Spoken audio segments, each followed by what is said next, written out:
Hello दोस्तों, मैं पूजा मेहता स्वागत करती हूँ आपका मेरे आज के नए ब्लॉग में। और डेली की तरह बच्चों को स्कूल भेज के घर का काम वगैरह करके मैं आ गई थी छत पे कपड़े डालने के लिए।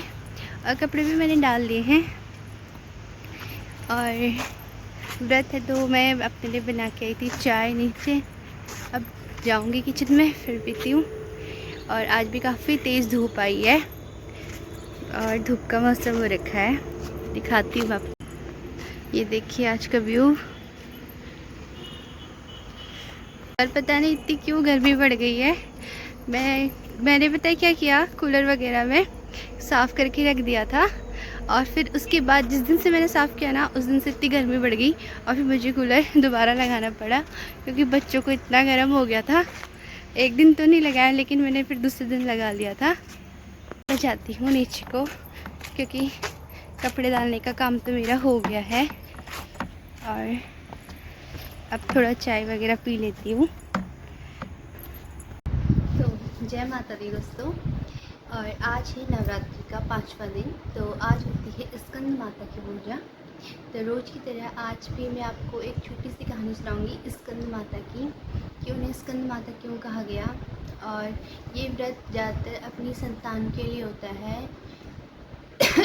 तो चलिए शुरू करते हैं। जब माँ सती अपना देह त्याग देती है तो शिव जी चले जाते हैं पर्वतों पे, वो वैरागी धारण कर लेते हैं, वैरागी बन जाते हैं।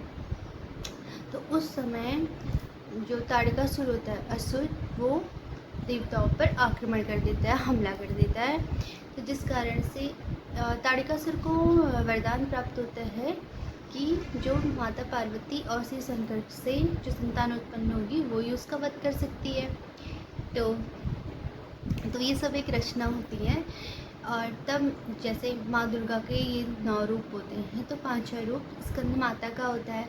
तो नारद जी स्कंद माता जो होती हैं उन्हें कहते हैं कि आप शिव जी की तपस्या करो, आपको घोर तपस्या करनी पड़ेगी और तब जाके शिव जी आपको पति के रूप में प्राप्त होंगे। वो पार्वती ही होती है, पार्वती का ही रूप होती है।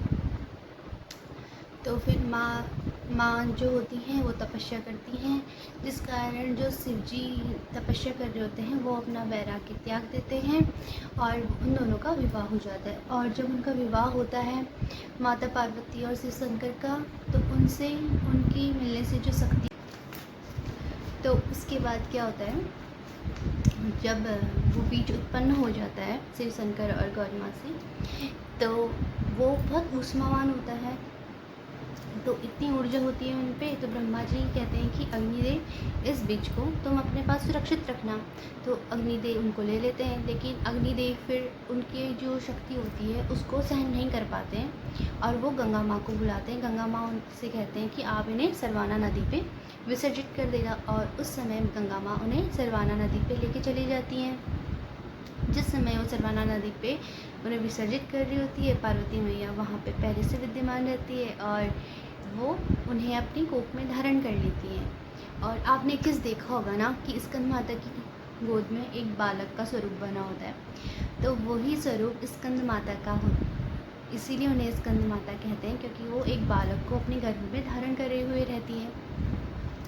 तो वो अपने गर्भ में धारण कर लेती हैं, जिससे कार्तिकेय का जन्म होता है। और कार्तिकेय का जब जन्म होता है तो उनके 6 सिर होते हैं और स्कंद फिर 6 सिर होते हैं। तो फिर उसके बाद जब ताड़कासुर फिर से हमला करता है तो कार्तिकेय उन्हें परास्त कर देते हैं और मार देते हैं।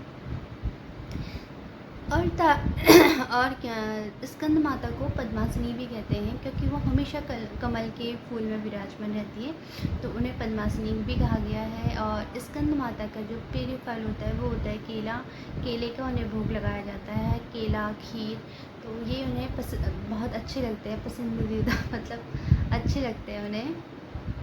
तो ये थी स्कंद माता की कहानी। और ये व्रत संतान प्राप्ति के लिए और संतान के अच्छे के लिए किया जाता है। तो ये एक माँ और बेटे के बीच का रिश्ता होता है, तो इसलिए उन्हें स्कंद माता का नाम दिया गया है। तो आपको कहानी कैसी लगी? प्लीज़ चैनल को लाइक भी कर देना, शेयर भी कर देना और सब्सक्राइब भी कर देना। और अब चलते हैं आगे की ओर, करते हैं अपना डेली का काम। Thank you.